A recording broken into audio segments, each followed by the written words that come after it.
नमस्कार दर्शकवृन्द, 6 प्रश्नमा स्वागत छ। म प्रदीप राज दाहाल। आज हामी राजनीतिक दाउपेचका विषयमा छलफल गर्न गइरहेका छैनौँ। यो बिहानी पख आज हामी फरक विषय फरक वक्तासँग छलफलको क्रममा छौँ। नेपालमा पहिलो सामुदायिक वन सिन्धुपाल्चोकको ठोकरपा सामुदायिक वन क्षेत्रलाई 2030 सालमा पञ्चायती वनको रूपमा समुदायलाई हस्तान्तरण गरिएको थियो। त्यहीबाट स्थानीय समुदायको सहभागितामा वन संरक्षण तथा व्यवस्थापन सुरु भएको दिनलाई स्मरण गर्दै हरेक वर्ष साउन 25 गते राष्ट्रिय सामुदायिक वन राष्ट्रिय दिवसका रूपमा मनाउन थालिएको छ। यो अभियान सुरु गर्ने तत्कालीन गाउँ पञ्चायतका अध्यक्ष नीलप्रसाद भण्डारी वनको पहिलो अभियन्ता भनेर पनि चिनिनुहुन्छ। सामुदायिक वन दिवसको अवसरमा आज उनै पहिलो अभियन्ता नीलप्रसाद भण्डारीसँग हामी कुराकानी गर्न गइरहेका छौँ। स्वागत छ यहाँलाई। धन्यवाद। आज अलिक फरक विषयमा कुराकानी गरौँ। पहिलो अभियन्ता पनि हुनुहुन्छ, मैले पृष्ठमा पनि भने। आज अलिकति थोरै सम्झौँ न, त्यो जोगाउनु पर्छ, यसको संरक्षण गर्नुपर्छ भन्ने सोच तपाईमा कसरी विकसित भयो? धन्यवाद प्रदीपजी। बडो असल तिथिमितिलाई सम्झिएर मलाई तपाईको उसमा उपस्थित गराउनुभयो। म अत्यन्त सम्झना आउँदाखेरि थोरै तपाईलाई धन्यवाद पनि छ। किनभने नेपालको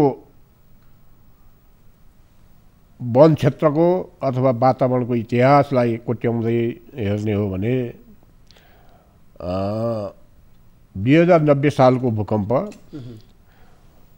त्यहाँबाट 2007 सालमा आएको राजनीतिक परिवर्तन र 2012 साल 13 सालमा आएको चाहिँ यो निजी आबादी प्रथा र 2018 सालमा आएको निजी वन क्षेत्रलाई हेर्दाखेरि एकपल्ट नेपालमा कहाली लाग्दो परिस्थिति आयो। 2030 तिरको सम्झना गर्दा सम्पूर्ण सरकारी शक्ति र जनताको बीचमा ठुलो बेमेल, ठुलो खाडल। किनभने सरकारले सम्झाएर जनता नसम्झने अवस्थामा पुगे। जनताको क्षमताले भ्याएसम्म यो चिज हाम्रो हो, हामीले जोगायौँ भने हाम्रै सन्ततिलाई काम लाग्छ भन्ने त्यो खालको विवेक पनि गुम्यो। सरकारी स्तरबाट भ्याएसम्म त्यो जङ्गलका आसपासमा बस्ने मान्छेहरूलाई अनुचित मुद्दा मामिला, अनि त्यो गाउँघरका मान्छेले मौका परेसम्म सरकारी जग्गालाई आफ्नो नियन्त्रणमा लिनको लागि त्यो त्यतिखेरदेखिकै चलन थियो। लिन खोज्ने त्यो सीमा बढाउँदै जाने। सीमा बढाउनलाई त आबादी गर्नु पर्यो। आबादी गर्दाखेरि चाहिँ सबै जङ्गल आफ्नो उसमा आउनु पर्यो। त्यो परिस्थितिलाई पनि मध्यनजर गर्दा र भइरहेका ऐन कानुनको पनि निष्प्रभावी र त्यसबाट सरकारको मात्रै एकल बलबुताले वा त्यति बेला भएका ऐन कानुनले यो वन सम्पदाको संरक्षण हुने छाँटकाँट मैले चाहिँ देखिनँ। नदेखेपछि अनि ती विभिन्न क्षेत्रमा मैले आफ्ना प्रयास अनि त्यो भइरहेका चाहिँ के अरे वन जङ्गललाई अथवा सार्वजनिक बाँझो कुजो जमिनलाई गाउँघरका अलि टाठाबाठा त्यो तालुकी प्रथा पनि थियो त्यतिखेर त। अनि यो सबै क्षेत्रबाट चाहिँ आक्रमण सुरु भयो। वनको विनाश मात्र होइन, अब चाहिँ त्यो मरुभूमिमै परिणत हुने डर पनि भयो। अनि त्यो बेलामा अनि मैले आफ्नो गाउँठाउँमा, म पनि एउटा तालुकदारकै छोरो पनि थिएँ, अनि जनसम्पर्क पनि अलि बढ्ता हुन्थ्यो। र अब म अलि सानै उमेरदेखि त्यो मेरो बाबुबाजेले गरेका काम कारबाहीमा सघाउनको लागि म अलि व्रत सक्रिय पनि थिएँ। त्यस्तै बेलामा कहिले तालुकदारको हैसियतले अब सार्वजनिक सम्पत्तिको बचाउ गर्नुपर्दा कहिले चाहिँ जनताले बहुसङ्ख्यक जनताको हित हुने ठाउँमा व्यक्तिगत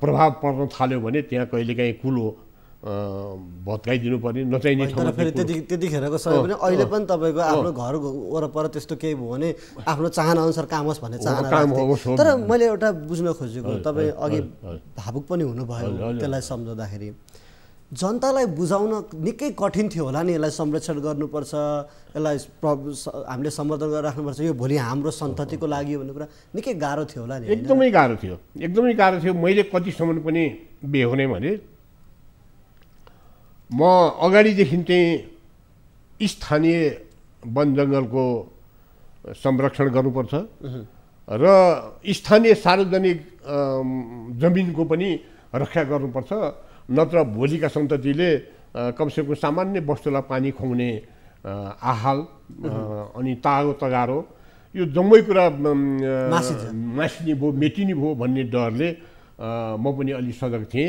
त्यति गर्दा गर्दै 2018 सालतिर निर्वाचनको क्रममा आयो। पहिलो पटक मेरो वडाबाट निर्वाचित हुने प्रतिनिधि मै परेँ। त्यसले गर्दा तपाईँलाई सजिलो भयो। त्यसपछि अनि लगत्तै 1 महिना पछितिर चाहिँ 9 महिना लगभग चाहिँ म उपप्रधानपञ्च भएँ र त्यो 1 वर्षभित्रैमा म प्रधानपञ्च पनि भएँ। त्यो भइसकेपछि मेरो आफ्नो चाहिँ रोजीको विषय अथवा मेरो छनौटको प्राथमिकताको विषय चाहिँ धेरै कुरा गर्नुपर्ने मध्ये वन संरक्षण र विकासको चाहिँ मुख्य जिम्मेवारी हो भन्ने म महसुस गर्थेँ। त्यही क्रममा मैले अब मलाई जनताले विशेष जिम्मेवारी सुम्पिएपछि मैले पनि जनताले विश्वास गरेर मत दिए बमोजिम काम त केही गर्दै देखाउनुपर्छ भनेर मैले 1 2 3 नम्बरिङ गर्दै मैले गर्नुपर्ने तात्कालीन कामको नम्बरिङ गर्दै चाहिँ के अरे मैले छनौट गर्दा वन क्षेत्रलाई मैले प्राथमिकतामा राखेँ र अरू अब स्वास्थ्य शिक्षा गाउँमा नभई नहुने बाटोघाटो कुलो पैनी यी सारा कुराको अतिरिक्त यो वन सम्पदा सँगसँगै जानुपर्छ। भएन भने मेरा सन्तति मबाट जन्मिएका सन्ततिले भोलि पढ्ने स्कुल पनि पाउँदैनन्, बस्ने घर पनि पाउँदैनन्, जोत्ने हलो बलो पनि पाउँदैनन्, सबै कुरा पाएनन् भने अनि सबै चाहिँ आफ्नो भूमि लाई छोडेर अनि बसाइ सर्ने, अनि कहाँ जङ्गलको अलिकति प्रभाव छ त्यहाँ जाने, यी आदि का मात्रै क्रम सुरु हुन्छ। त्यसैले मैले अहिलेदेखि अलिक सजग हुनुपर्छ भन्ने मलाई लाग्यो र मैले हरेक गाउँलेहरूलाई चाहिँ गाउँमा टोलमा जताततै गएर मेरो उनीहरूसँग गफ गर्दाको सबभन्दा पहिलो प्राथमिकता मैले वनको संरक्षण गर्नुपर्छ, वनको संरक्षण हामीबाटै हुनुपर्छ, सरकारको भरले मात्रै हुँदैन भनेर म त्यो क्रममा चाहिँ के अरे चासो राखेर लाग्दाखेरि गाउँलेहरूले पनि क्रमशः कुरा बुझ्दै गए। जस्तै नि मैले पनि बुझ्न खोजेको, जनतालाई चाहिँ अझ भनौँ न त्यतिखेरको समय भनेको घाँस दाउरा चाहिने नै थियो। अझ भनौँ गाईबस्तुको लागि खुवाउने पनि त्यही वन थियो, त्यहाँबाट ल्यायो, घाँस दाउरा पनि त्यहीँ गएर गऱ्यो। अनि त्यतिखेरको समय त्यस्तो थियो कि जतिखेर चाहिँ संरक्षण गर्दै गर्दा त्यसबाट जनताले पनि आफ्नो चाहना पुरा गर्ने सोच राख्थे होइन। एउटा त्यहाँको रुख काट्यो, रुखबाट लिएर आयो, घाँस दाउरा गर्यो, त्यो गर्यो, एउटा त्यो अप्ठ्यारो। अर्को बिरुवा रोप्नुपर्छ, संरक्षण गर्नुपर्छ, भोलिको दिनमा यसलाई ठुलो भयो भने हामीलाई राम्रो हुन्छ भन्ने खालको सोच त त्यतिखेर विकसित तपाईँले गरिदिनु भयो।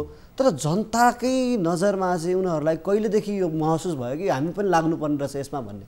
होइन, छिटै भयो, किनभने असल नियतले सुरु गरेको काम कारबाहीबाट लामो दुःख झेल्नु पर्दैन।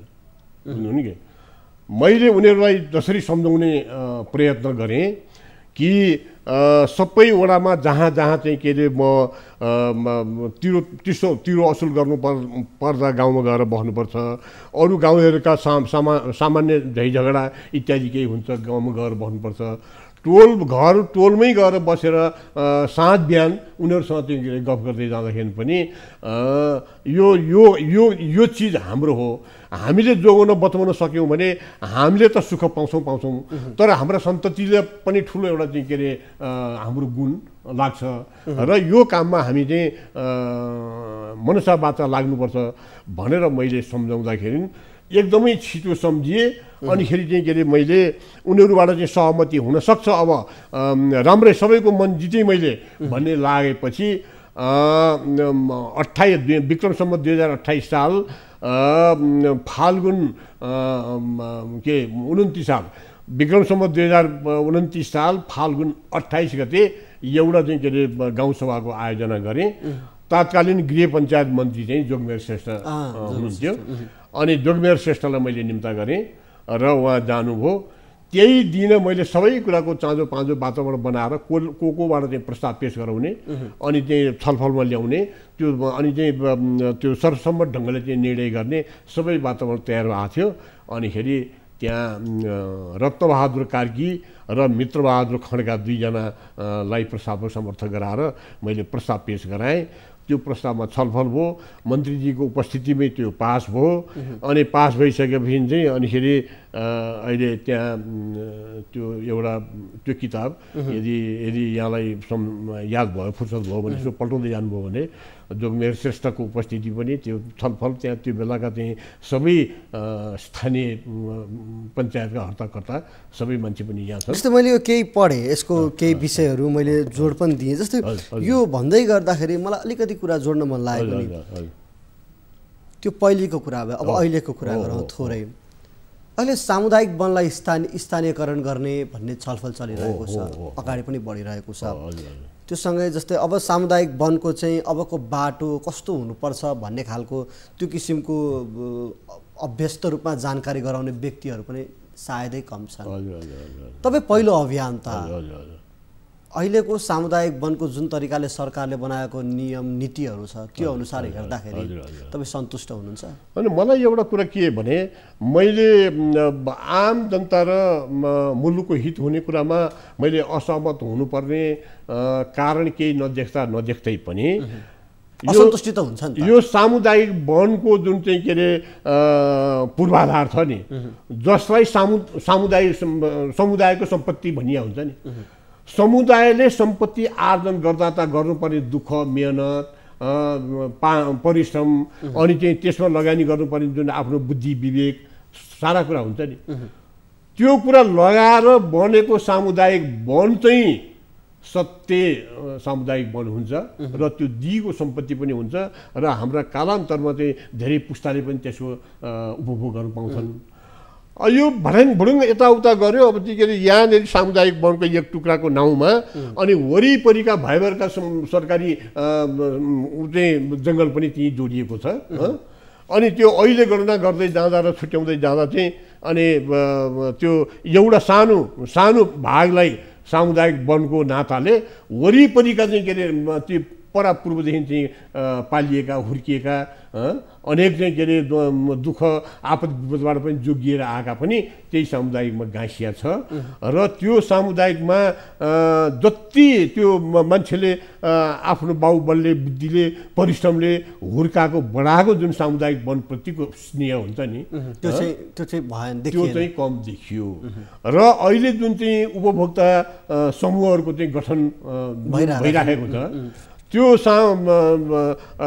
सारा उनलाई चाहिँ के अरे म हार्दिक प्रशंसा गर्छु।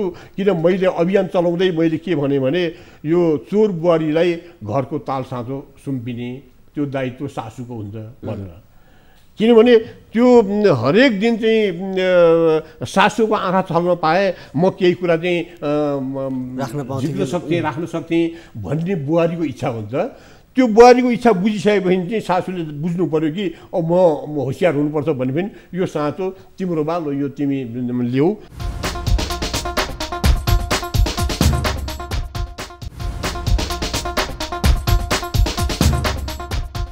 पछिल्लो समय अतिक्रमण पनि बढेको छ एकदम हैन हो।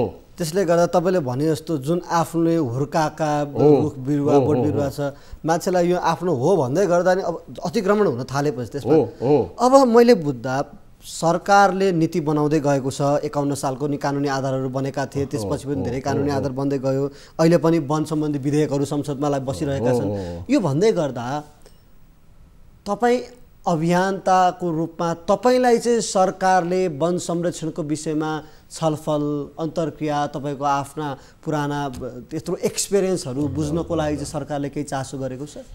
त्यस्तो मैले खासै चाहिँ पाएको छुइनँ नि। अब अकल झुकल अब म प्राय राजधानीमा पनि अहिले बस्ने भएको हुनाले अब कहिलेकाहीँ अब चाहिँ के अरे वन मन्त्रालय अथवा चाहिँ वन वातावरण विभाग यताउता चाहिँ सामान्य बसाउठ अथवा सामान्य छलफल यी आदि इत्यादि कुरादेखि बाहेक त्यस्तो गहिरो रूपमा चाहिँ तपाईहरु त विज्ञ नै हो त्यो छलफल तर मैले ठोकरपा ठाउँ त्यस्तो ठाउँ जहाँबाट सुरु गरिएको पहिलो सामुदायिक वन भनेर घोषणा गरिएको थियो। तर अबको बाटो चाहिँ कस्तो देख्नुहुन्छ सामुदायिक वनको? हैन अब मलाई एउटा के आत्मविश्वास बढ्या छ भने आम नेपाली जनताले यो चिजमा हाम्रो चासो रह्यो, हामीले नै जोगाउन बताउन सक्यौँ भने हामीलाई भविष्यसम्म काम लाग्ला। अब भएन भने हामीले नै त्यो फेरि दुःखको दिन चाहिँ दोहोऱ्याएर हेर्नुपर्ने हो कि भन्ने कुरा चाहिँ जनताले बुझिसकेका हुनाले अब उनीहरूले केही गर्लान्, बिग्रिन नासिन बर्बादै हुन चाहिँ नदिलान् भन्ने लाग्छ। तर यो साधारण रवैया चाहिँ के अरे जे हेर्छु, हिजो पनि मैले म ठोकरमा गएको थिएँ। म अब चाहिँ यो म 1 वर्ष बिरामी बने। मलाई एउटा चाहिँ यो पोस्टेट क्यान्सरको सम्भावना देखाएर डाक्टरहरूले दिल्लीसम्म जाने सल्लाह दिए। त्यहाँ गएर 2 महिना बसेँ, आएँ। झन्डै 1 वर्ष मैले सार्वजनिक मञ्चमा बोलेको यताउता गरेको केही थिएन। म कहीँ जाँदा पनि जाँदैन थिएँ किन मलाई डाक्टरले भिडभाडमा नजानुहोस्, जता पाए उतै खानपिनमा पनि रोगका कारणले गर्दा तपाईँ ठोकरपामा के भइरहेको छ हेरेर जानु म यहाँ भएर मलाई ठोकरपामा चाहिँ यो चाहिँ किनभने यो मलाई एउटा के आत्मसन्तुष्टि छ भने मित्र, म यो आज राष्ट्रिय सामुदायिक वन राष्ट्रिय दिवस मनाएको चौथो वर्ष हो।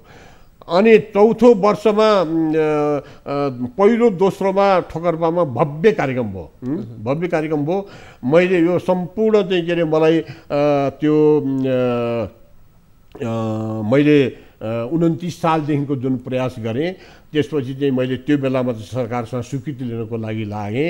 अब बहुत गाह्रो भयो स्वीकृति लिन, किनभने त्यो असम्भव पनि थियो। त्यो बेलामा वनमा आक्रमण गर्नेहरूको पीडाले सरकारी मान्छेहरू पनि तर्सिराखेको बेलामा त्यो जम्मै भाइबरको अधिकार मलाई चाहिन्छ भन्दा त सिधाइदिनु हो भन्ने पनि पर्यो होला। त्यसकारणले मैले यति चाहिँ पनि भन्नु पर्यो, त्यति बेला वन सचिव थिरबहादुर रायमाझी भन्ने हुनुहुन्थ्यो, उहाँसँग मैले कबुल गरेँ कि मैले त्यहाँ गाउँसभाबाट पास गराएँ, लेखेँ, अनि वन कार्यालयमा पेश गरेँ, वन डिभिजन कार्यालयमा पेश गरेँ।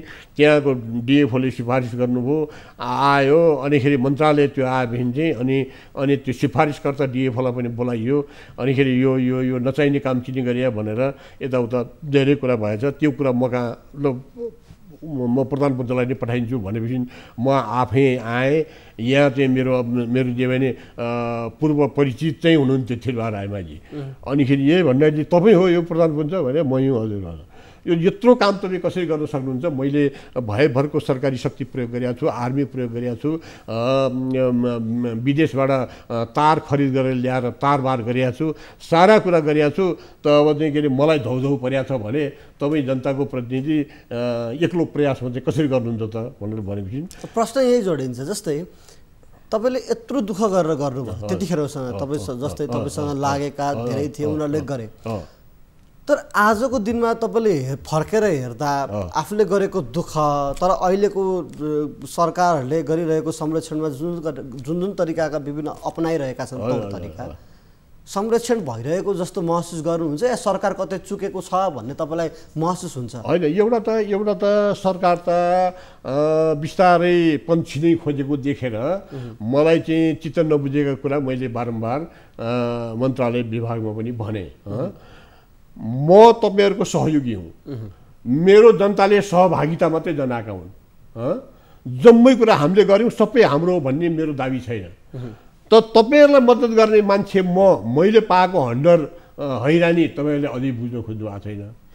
अहिले चाहिँ के अरे भयभरको चिज चाहिँ के अरे सबै जनतालाई सुम्पिने, अब हामी चाहिँ केही नगर्ने भनेर पन्छिन थाल्नुभयो भने दुःख लाग्छ। अब यो त एकलौटी हुने भयो नि, दुःख लाग्छ, एकलौटी हुने भयो। दुई थरी मिलेर जसरी चाहिँ विकास भएको थियो त्यो नहुँदाखेरि चाहिँ गाह्रो हुन्छ भनेर मैले धेरै कुरा मेरो सानो पूर्वी ऊ चाहिँ यहाँलाई सुनाइहाल्यो। अनि मैले त्यति कुरा चाहिँ सचिवजीसँग कुरा गरेँ कि मलाई जे कामको जिम्मा दिनुहुन्छ हेर्नुहोस्, जति हेर्नुपर्छ हेर्नुहोस्, तपाईँको तजविज हो। ऐन कानुन सबै तपाईँको अहिलेसम्म जे प्रयोग गर्नुभएको छ त्यो गरि नै रहनुहोस्। मलाई ऐन कानुनले बलियो बनाइदिनु पनि परेको छैन। त यति गर्नुहोस् कि कमसेकम चाहिँ के अरे तपाईँ मैले गरेको कबुल पुरा नभएर सरकारी सम्पत्तिमा हानि नोक्सानी हुने भयो भन्ने लाग्यो भने मलाई तुरुन्तै जानकारी दिनुहोस्, तपाईँको अधिकार तपाईँ फिर्ता लिनुहोस् भने। त्यति गरी पनि उहाँलाई चित्त बुझेछ। ल तपाईँलाई 2 वर्षको लागि ट्रायलको रूपमा चाहिँ तपाईँले पाउनुभयो भनेर 30 साल श्रावण 25 गतेका मितिमा मलाई जानकारी आयो। त्यही दिनलाई मैले धेरै कुरा अनि लगेर अनि त्यो 25 गते भएपछि अनिखेरि त्यो आउँदो कार्तिक 12 गते अनिखेरि मैले खोजेको कुरा पाएँ भन्ने लागेपछि अब त्यसलाई त संरक्षण सम्वर्धनको व्यवस्था अझ बढी बलियो बनाउनु पर्यो भनेपछि मेरै अध्यक्षतामा 103 सदस्यीय वन संरक्षण सम्वर्धन समिति भनेर त्यति बेर मैले गठन गरेँ। जस्तै नि हामी समयको अत्यन्त हजुर अन्त्यतिर छौँ, फर्केर हेर्दाको कुरा गर्दै गर्दा अब पहिलो यहाँ त मसँग तपाईँको किताब पनि छ, विश्वको पहिलो अभियान भन्नुभएको छ। अब यद्यपि यसको दाबी आफैमा होला। नीलप्रसाद भण्डारी यत्रो लामो समयसम्म वन संरक्षण गरेको व्यक्ति आजको दिनमा अहिले पनि मैले यो प्रश्न जोडेको थिएँ, अन्त्यमा मलाई भनिदिनुहोस् के सरकारले वन संरक्षणमा जुन तरिकाको योजनाहरू बनाइरहेको छ यो योजनाले भविष्यमा यसको सार्थकता पाउला? मलाई अब यो पाउनुपर्छ, पाउला या पाउँदैन? मेरो विचारमा पाउनुपर्छ।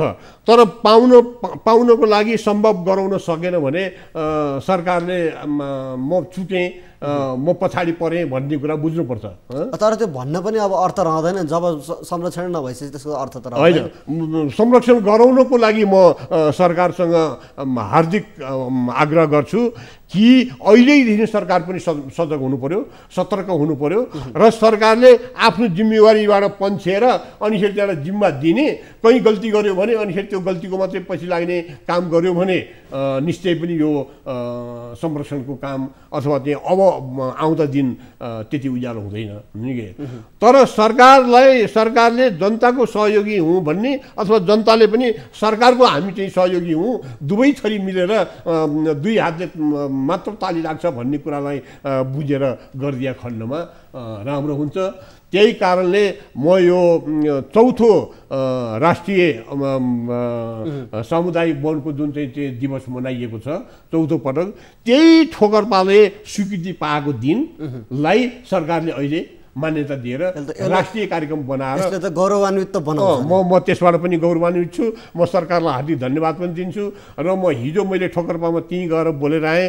त्यहाँ चाहिँ विशेष अहिले चाहिँ के भने एउटा अध्ययन अनुसन्धान केन्द्र भनेर हामीले मागेका थियौँ, त्यो सरकार सहमत भएर दियो। अब त्यसमा चाहिँ कमसेकम केही कुरा छोड्न खोजेको यताउता केही कुरा भएको कुरालाई मैले प्रष्ट रूपले चाहिँ के अरे त्यहाँ सम्बन्धितहरूले सुन आफ्नो ठाउँमा चाहिँ सुझाव पुर्याउ पनि भने। मैले अध्ययन अनुसन्धान केन्द्र भनेर मागेका हुँ। अध्ययन अनुसन्धान केन्द्र भनेर थुप्रै काम कारबाही र एउटा चाहिँ के अरे त्यसको दस्तावेज सबै जम्मा भयो।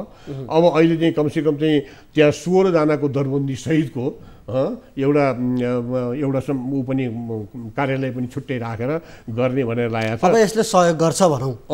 सहयोग गर्छ। समय र संवादको लागि धेरै धेरै धन्यवाद। धन्यवाद। दर्शकवृन्द, उहाँ हुनुहुन्थ्यो ठोकरपा सामुदायिक वन, अझ भनौँ पहिलो सामुदायिक वन र पहिलो अभियानकर्ता नील प्रसाद भण्डारी हुनुहुन्थ्यो। उहाँसँगको आजको संवाद यति नै। फरक पात्र, व्यक्तित्व र विषयवस्तुसँग पुनः उपस्थित हुनेछौँ। बिदा दिनुहोस्। नमस्ते।